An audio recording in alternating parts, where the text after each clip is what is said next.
Hey guys எல்லாரும் எப்படி இருக்கீங்க? இனி நம்ம என்ன anime பார்க்க போகிறோம்னா மை ஹீரோ அகாடமியோட சீசன் 7 எபிசோட் நம்பர் 2 தான் பார்க்க போகிறோம். இதுக்கு முன்னாடி அப்லோட் பண்ண ஒரு எபிசோட் நீங்கள் பார்க்கலனா லிங்க் டிஸ்கிரிப்ஷனில் தரேன், மறக்காம போய் பார்த்துட்டு வந்துருங்க. சரி வாங்க நம்ம டைம் வேஸ்ட் பண்ணாமல் கதைக்குள்ளே போயிடலாம். எபிசோட ஓப்பன் பண்ணோடனே பாஸ்ட்டில் நடந்த ஒரு கதையை தான் காட்டுறாங்க. ஸ்டார் அண்ட் ஸ்டெப் வந்து ஃபஸ்ட்டு இந்த சோல்ஜரை மீட் பண்ண டைமு. அவளுக்கு வந்து இந்த குயிர்க்கை வந்து யூஸ் பண்ணவே தெரியல. பார்க்கறதுக்கு இது சரியான பவர்ஃபுல் மாதிரி தெரியும், ஆனால் இதுக்கும் வந்து லிமிட்லாம் இருக்குது, இவ்வளோ பவர் தான் ஆட் பண்ண முடியுன்றதை இவ சொல்லிக்கிட்டு இருக்கா. நான் என்ன ரூல் செட் பண்ணாலும் அது வந்து ஒர்க்கே ஆக மாட்டேங்குது, என்ன தான் பண்ணுறது? எனக்கு தெரிஞ்சவங்களாம் என்ன சொல்கிறாங்க தெரியுமா? இந்த பவரை யூஸ் பண்ணால் மென்டல் ஸ்ட்ரென்த் வேணும், ஆனால் நீ ஒரு பொண்ணுன்றதுனால உனக்கு சரியாக யூஸ் பண்ண வரலன்னு சொல்கிறாங்கன்றதை சொல்கிறா. அதுக்கு அந்த சோல்ஜர்ஸ் என்ன சொல்கிறான்னு பார்த்தீங்கன்னா, அதெல்லாம் இல்லையே, நீ பொண்ணுன்றதுனால தான் இதை யூஸ் பண்ண முடியலன்னு இல்லை, அதுக்கு அவ்வளோதான் பவர். இன்னும் கேட்டால் இது வந்து ஆல்மைட் அளவுக்கு பவர் தான் நான் சொல்லுவேன். உலகத்துலேயே ஸ்ட்ராங்கான ஹீரோடி நீ, உன்னால் மட்டும்தான் ஆல்மைட்டோட பவருக்கு வந்து கம்பேர் பண்ணி நிற்க முடியும். நீ ஏன் இப்படி சொல்கிற? உங்கள் 2 பேரும் பேர் குரில்லா பாடி வேறு வச்சிருக்கீங்க அப்படின்னு சொல்லி கலாய்க்கிறாங்க. இவ சிரிக்கிறா. மற்றவங்க எல்லாம் பொண்ணுன்றதுனால கீழ் நோக்கி பார்க்கும்போது இவங்க மட்டும் என்னை வந்து எதுவுமே பாகுபாடு பார்க்காம நடத்துனாங்கன்றதை சொல்கிறா. அப்படியே கட் பண்ணி கரண்ட்டில் நடக்கிற ஃபைட்டை தான் காட்டுறாங்க. இவங்க வந்து மிசைல் அமைச்சிருக்காங்க. இந்த பக்கம் நம்ம ஸ்டார் என்ன பண்ணுற பார்த்தீங்கன்னா, அந்த லேசர்ஸை வச்சு ஷிகராக்கியை வந்து அப்படியே டவுன் பண்ணிட்டு இருக்கா. இவளுக்கு தெரியும் இந்த லேசர்ஸை வச்சு இவனை அழிக்க முடியாதுன்னு சொல்லி, அதனால தான் அந்த மிசைல்ஸ் அனுப்ப சொல்லியிருப்பா, பவர் வந்து அதிகமாக இருக்கும்னு. ஆனால் என்ன விஷயம்னு பார்த்தீங்கன்னா, ஒரு நேரத்தில் இவளால் 2 ரூல் தானே செட் பண்ண முடியும். ஒரு ரூல் இந்த லேசர் மேலே, இன்னொரு ரூல் அவள் மேலே செட் பண்ணியிருக்கா. இப்போ இந்த மிசைல் வந்துச்சுன்னா இந்த லேசர் விட்டுட்டு அந்த மிசைலை பிடிக்கணும். அந்த சமயத்தில் இவனை வந்து மேலே எழுந்து ரீஜென்ரேட் ஆகி அட்டாக் பண்ணக்கூடாதுன்னு சொல்லி இந்த சோல்ஜர்ஸ் கையில் வந்து அவனை அழுத்தி பிடிக்க சொல்கிறா. இப்போ நம்ம ஷிகராக்கி என்ன நினைக்கிறான்னா, இவ எதுக்காக இந்த பவரை யூஸ் பண்ணுறா, இதை வச்சு என்னை அழிக்க முடியாதுன்னு இவளுக்கு தெரியும் அப்படின்னா வேறு ஏதோ ஒரு ட்ரிக்கை வந்து வச்சிருக்கா.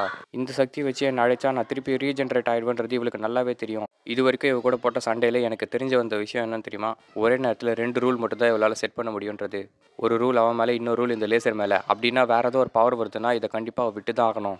அது என்ன நீ யோசிச்சுக்கிட்டே இருக்க. அந்த மிசைல்ஸும் வருது, இவ அதை பிடிச்சிட்டு என்ன பண்ணுறா பார்த்தீங்கன்னா, அந்த லேசர்ஸை விட்டுறா. புது ரூல்ஸையும் போடுறான், நியூ ஆர்டர், இந்த மிசைல்ஸ் வந்து டைரக்ஷன் மாற்ற முடியும் அப்படின்னு.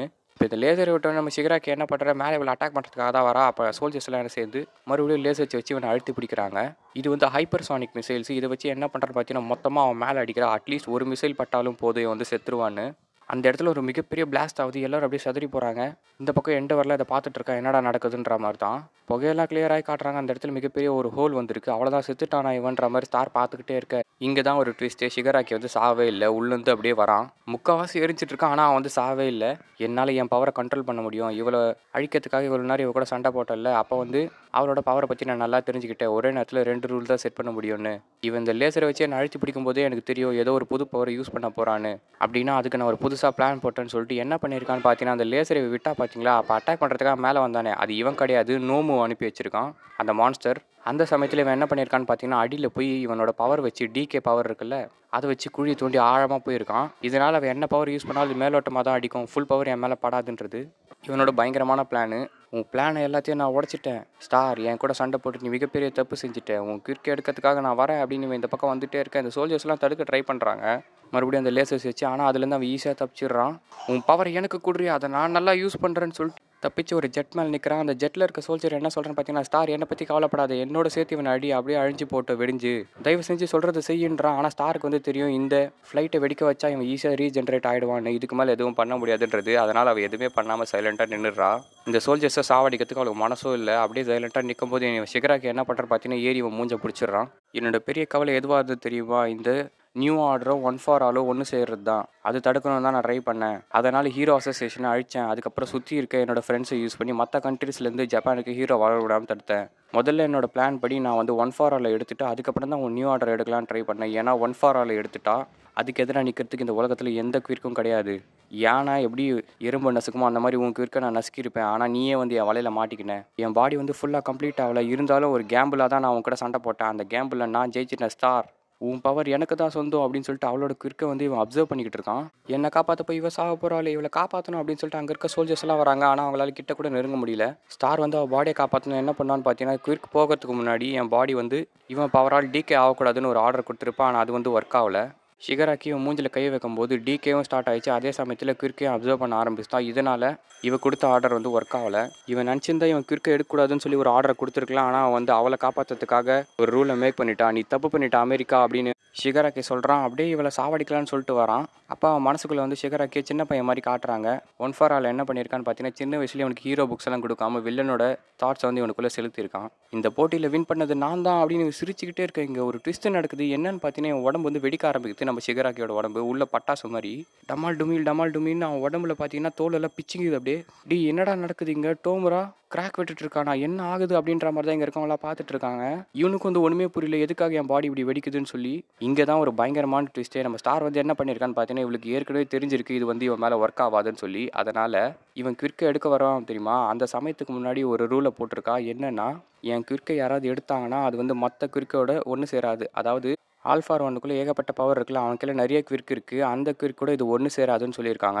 இதனால் இவன் அப்சர்வ் பண்ணோன்னே என்ன ஆகுதுன்னு பார்த்தீங்கன்னா, இவளோட குவிர்க்கான நியூ ஆர்டர் அங்கே இருக்க எல்லா பவரையும் அழிக்குது. எனக்கு தெரியும் இந்த ஆர்டரை போடும்போதே வந்து என் உயிருக்கு ஆபத்துன்னு சொல்லி, இருந்தாலும் என் பாடியை காப்பாற்ற நான் ட்ரை பண்ணால் அது முடியல. ஆனால் இது வந்து ஒர்த்து தான். ஏன் தெரியுமா, இந்த உலகத்தோட பயங்கரமான எதிரியை நான் அழிச்சிட்டேன். அதுக்காக என் உயிரை கொடுக்கறதுல எனக்கு வந்து பெரிய விஷயமே இல்லை. இது வரைக்கும் எனக்கு சப்போர்ட் பண்ணுறதுக்கு ரொம்ப நன்றி சோல்ஜர்ஸ்ன்னு அந்த சோல்ஜர்ஸ்க்கும் அவளோட கமாண்டருக்கும் நன்றி சொல்லிக்கிட்டு இருக்கா. அப்படியே கொஞ்சம் கொஞ்சமாக பார்த்தீங்கன்னா எவ்வளோ அழிஞ்சிக்கிட்டே இருக்கா, அப்படியே கீழே விழுறா. இந்த பக்கம் நம்ம ஷிகராக்கி பார்த்தீங்கன்னா டமால் டிமில் வெடிஞ்சிட்டு இருக்கான் பட்டாசு மாதிரி. இவனால் இதை தடுக்க முடியல. ஏன்னா ஆல்ஃபா ஒன்னால் குவிர்க்கை எடுக்க முடியும், இல்லை தர முடியுமே தவிர அதை வந்து தூக்கி போட முடியாது. இந்த நியூ ஆர்டர் நான் யாருக்குலையா தந்தாக்கணுமே அப்படின்னு சொல்லி அந்த ஃப்ளைட்டில் இருக்கவங்கள பார்க்குறான். அவன் கிட்ட கொடுக்கலான்னு போகிறான். இதை தெரிஞ்சுக்கிட்டு அவங்க என்ன பண்ணுறாங்க, தூரமாக தள்ளி போயிட்டு லேசர்ஸ் வச்சு இவனை அட்டாக் பண்ணுறாங்க. இவனோட குவிர்க்கு வந்து அழிஞ்சிக்கிட்டே இருக்கிறதுனால இவன் ரீஜென்ரேஷன் ஸ்பீட் வந்து ரொம்ப கம்மியாயிடுச்சு. ஸ்டாரோட சாக்ரிஃபைஸை நம்ம வேஸ்ட் பண்ணக்கூடாது, இவனை அழிச்சே ஆகணும்னு சொல்லி அங்கே இருக்க சோல்ஜர்ஸ்லாம் இவனை அழிக்க தான் ட்ரை பண்ணிகிட்டு இருக்காங்க. உள்ள நம்ம ஸ்டாரோட குவிர்க்கான நியூ ஆர்டர் என்ன பண்ணிதுன்னா அவனோட குவிர்க்ஸ் எல்லாம் அழிச்சிட்டு இருக்கு.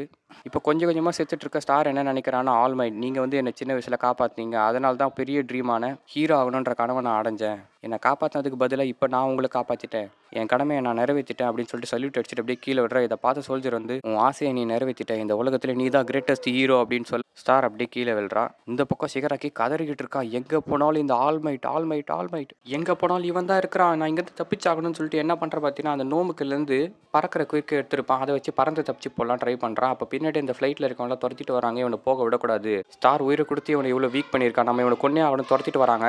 ஷிகராக்கி எப்படியா தப்பிக்கத்தான் ட்ரை பண்ணுறான். ஏன்னா இப்படியே போய்கிட்டு இருந்தேன்னு வச்சுங்களேன், அவன் பவர்ஸ் எல்லாம் ஒன்னோட ஒன்று அடிச்சுக்கிட்டு கடைசியில் அவனும் இறந்து போயிடுவான்றது தெரியுது. அதனால் அங்கேருந்து தப்பிக்க ட்ரை பண்ணுறான். பின்னாடி இவங்க துரத்திட்டே வர, இவங்க வந்து பின்னாடி வரக்கூடாதுன்னு சொல்லி அவங்க பவரை யூஸ் பண்ணி அந்த ஃப்ளைட்ஸ் அப்படி நிறுத்திட்டு அங்கே தப்பிச்சு ஓடுறான் இவன். இப்போ அந்த சோல்ஜர்ஸ் எல்லாம் சோகமாக பார்க்குறாங்க. நம்ம ஸ்டார் வந்து பார்த்தீங்கன்னா தூசு மாதிரி ஆகிட்டு இருக்காங்க, அப்படியே இறந்தும் போகிறா. நீ தான் இந்த உலகத்தோட கிரேட்டஸ்ட் ஹீரோன்னு சொல்லி அவளுக்கு சல்யூட் அடிக்கிறாங்க. அப்படியே கட் பண்ணி பார்த்தா இந்த பக்கம் அந்த உடஞ்சி போன டோக்கியோ சிட்டிக்குள்ளே உள்ள 2 பேர் உட்காந்துட்டு இருக்காங்க. டிவி கூட வரலையாப்பா அப்படின்னு கத்திட்டு இருக்காங்க. இவங்க 2 பேரும் வில்லன்ஸ் தான். இவங்க இப்படி பேசிக்கிட்டே இருக்க அங்கே வந்து செவுத்து உடைச்சிட்டு யாரோ வராங்க. யாரான்னு பார்த்தா ஷிகராக்கி தான். இவன் சாவறதுக்கு முன்னாடி என்ன பண்ணணும் ட்ரை பண்ணுறான், அந்த நியூ ஆர்டரை வேறு யாருக்காவது பாஸ் பண்ணி விடணும் ட்ரை பண்ணுறான். அதனால் இவன் இருக்கான் பார்த்தீங்களா வில்லன், அவனோட குறுக்கை எடுத்துகிட்டு அவனுக்கு குறுக்லெஸ்ஸாக ஆகிட்டு அதுக்கப்புறமா நியூ ஆர்டர் அவன்கிட்ட கொடுக்கலாம் அப்படின்னு சொல்லி பிளான் பண்ணி அவன் தலைமையில் கை வைக்கிறான். இப்போ தான் வேற ஒரு ட்விஸ்ட்டு. ஸ்டார் வந்து ஒரு ஆர்டர் போட்டால் பார்த்தீங்களா, நியூ ஆர்டர் வந்து வேறு எது கூடயோ கொலாபரேட் ஆகாது, அப்படியாக ட்ரை பண்ணால் அதை அழிச்சிருன்னு. அது அந்த குயிர்க்குக்கும் அதே தான். அதாவது என்னன்னா, மற்ற குயிர்க்கெல்லாம் அழிச்சிட்டு கடைசியாக அந்த நியூ ஆர்டர் அழிஞ்சிருன்னு ஆர்டர் போட்டிருக்கா இவ. நான் உன்னை முழுசாக கொல்ல முடியல, ஆனால் உன்னை முக்காவாசி பாரு நான் எடுத்துட்டேன், ஒருத்தருக்கு ஒருத்தர் மனுஷங்க ஹெல்ப் பண்ணிக்கிட்டு இருக்க வரைக்கும் உன்னை அழிக்கிறதுக்காக கண்டிப்பாக ஒரு ஹீரோ வருவான் அப்படின்னு சொல்லவும் இவன் ஷிகராக்கி என்ன யோசிக்கிறான்னா, மிடோரியா அப்படின்றான். இங்கேருந்து போடி செத்த போனமே அப்படின்னு கத்துறான். அவளும் அங்கேருந்து அப்படியே மறைஞ்சு போகிறான். கொஞ்ச நேரம் கழிச்சு நம்ம எண்டவர் அந்த டீம் தான் காட்டுறாங்க. அவங்க வந்து ஷிகராக்கியை வந்து சர்ச் பண்ணி பார்த்துருக்காங்க, ஆனால் அவன் கிடைக்கவே இல்லை. சண்டை நடந்ததுக்கான ட்ரேசஸ்லாம் இருக்குது, ஆனால் ஆள் மட்டும் காணவே காணும். வேர்ல்ட் ஸ்ட்ராங்கஸ்ட் ஹீரோவான ஸ்டார் அண்ட் ஸ்டேப் இறந்துட்டான்ற நியூஸ் வந்து எல்லா இடத்துலையும் பரவுது. இதனால் என்ன ஆச்சுன்னு பார்த்தீங்கன்னா, மற்ற கண்ட்ரீஸ்லாம் ஹெல்ப் பண்ணுறதுக்கு மறுக்கிறாங்க. ஏன்னா உலகத்திலே ஸ்ட்ராங்கான ஹீரோ இப்போதைக்கு ஸ்டார் அண்ட் ஸ்டேப் தான். அவளே வந்து கொண்டுட்டானா அதுக்கப்புறம் இவங்களையும் கொண்டுடுவாங்க. இப்போ ஜப்பானுக்கு அனுப்புனா வந்து இவங்க செத்துருவாங்க. அது மட்டும் இல்லாமல் தன்னோட கண்ட்ரியை பாதுகாக்க முடியாதுன்னு மற்ற கண்ட்ரிஸ் வந்து ஜப்பானுக்கு ஹெல்ப் அனுப்ப மாட்டாங்க. என் ரெக்வஸ்ட்காக இங்கே வந்து அவள் இறந்து போயிட்டாலே அப்படின்னு சொல்லிட்டு நம்ம ஆல்மைட் பார்க்குறாரு. அப்போ அவள் கூட சோல்ஜர்ஸ் வந்தால் பார்த்தீங்களா, அவங்க என்ன பண்ணுறாங்கன்னா ஒரு டேட்டாவை எடுத்து கொடுக்குறாங்க. இது வந்து நாங்கள் ஷிகராக்கி கூட சண்டை போடும்போது கலெக்ட் பண்ண டேட்டாஸ், இதை வச்சு அவனை அழிக்கிறதுக்காக ஏதாவது ஒரு வழியை கண்டுபிடிங்கன்றாங்க. அடுத்த நாள் நம்ம பசங்களோட டோம் தான் காட்டுறாங்க. அங்கே நம்ம ஆல்மேட் வந்து பேசிக்கிட்டு இருக்காரு. இந்த மாதிரி அமெரிக்காவோட ஸ்ட்ராங்கஸ்ட் ஹீரோவான ஸ்டார் அண்ட் ஸ்டேப் இறந்துட்டாங்கன்றது உங்களுக்கு தெரியும், ஆனால் வந்து அவங்க சாவது வந்து வேஸ்ட்டாக சாகலை. ஷிகராக்கி அதாவது ஆல்ஃபா ஒன்றை பயங்கரமாக வீக் ஆக்கிட்டு தான் செத்துருக்கா. டேட்டா படி அவன் நேற்றே வந்து மொத்தமாக அவன் பாடி கம்ப்ளீட் ஆகிருக்கணும். ஆனால் இவன் பண்ண வேலையால் அவனால் அட்லீஸ்ட் ஒரு வாரத்துக்காச்சும் நகர முடியாது. இந்த சான்ஸ் தான் நமக்கு யூஸ் பண்ணி நல்லா ட்ரெயின் பண்ணி அவனோட வார்க்கு வந்து தயாராகணுன்றதை சொல்கிறாரு.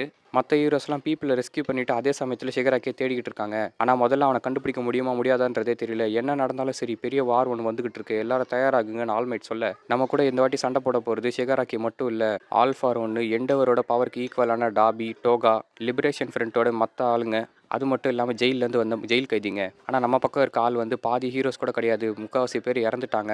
பசங்களா, உங்களை நீங்கள் காப்பாற்றிக்கிறதுக்காகவும் உங்களுக்கு வந்து பிடிச்ச விஷயத்த காப்பாற்றுக்காகவும் நீங்கள் பயங்கரமாக ட்ரைனிங் எடுக்கணும்னு ஆல்மைட் சொல்ல, கச்சான் வந்து கத்துறான், "யோ நாங்க ட்ரெய்னிங் தான் எடுத்துட்டு இருக்கோம். உங்களுக்கு தான் தெரியாதுன்னு. நீங்க வந்து இங்க வந்துட்டு போறீங்க. எங்களோட ட்ரெய்னிங்க நீங்க பார்க்கவே இல்ல. நீங்க இல்லாத சமயத்துல இந்த இடத்துக்குள்ளேயே நாங்க ட்ரெயின் பண்ணிட்டு தான் இருக்கோம். மிடோரியா கூட நின்னு ஃபைட் பண்ண நாங்க ஆசைப்படுறோம். அதனால ஒரு நாளும் நாங்க ஸ்ட்ராங் ஆயிட்டு தான் இருக்கோன்றது எல்லாரும் சொல்றாங்க." ஆமா, இனி கூட கச்சான் எனக்கு வந்து ஃபைட் பண்ண ஹெல்ப் பண்றேன்னு சொல்லி மிடோரியா சொல்ல, "நான் உனக்குலாம் ஹெல்ப் பண்றேன்னு சொல்லடா. என்னோட புது பவர டெஸ்ட் பண்ண தான். இந்த பவர் உங்களுக்கு எதிரா ஒர்க் ஆச்சுன்னா, ஆல்ஃபாரனுக்கு எதிரா ஒர்க் ஆகும். அதுக்காக தான் நான் அவன வந்து உன் கூட சண்டை போடுறேன்னு சொன்னு கச்சா சொல்ல, அங்க இருக்க எல்லாருமே பார்த்தீங்கன்னா, பயங்கரமா ட்ரெய்னிங் எடுத்து ஒவ்வொரு நாளும் ஸ்ட்ராங் ஆயிட்டு இருக்காங்க. அப்ப ஆல் மைட் பார்த்துட்டு, "கொஞ்ச நாளைக்கு முன்னாடி வரைக்கும் குழந்தைங்களா இருந்த இவங்க இப்ப எவ்வளோ பெருசா வளர்ந்துட்டாங்க பாரு. டேய் ஆல் ஃபார் ஒன், நீ மிகப்பெரிய தப்பு பண்ணிட்ட. இவங்க வந்து வீக்குன்னு நினைச்சேன். ஆனா இந்த கிளாஸ் பயங்கரமான ஸ்ட்ராங். உன் கூட சண்டை போடுற நாளுக்காக நாங்க காத்துக்கிட்டு இருக்கோம்." அப்படின்னு சொல்லி அப்படியே இந்த எபிசோட முடிக்கிறாங்க. இந்த எபிசோட் எப்படி இருந்தது மறக்காம கமெண்ட் செக்ஷன்ல சொல்லுங்க. இதே மாதிரி நிறைய இன்ட்ரெஸ்டிங்கான அனிமேஷன் நினைச்சீங்கன்னா நம்ம சேனலை மறக்காம சப்ஸ்கிரைப் பண்ணிக்கோங்க. அடுத்த வீடியோவில் உங்களை சந்திக்கும் வரை டாடா, பாய் பாய்.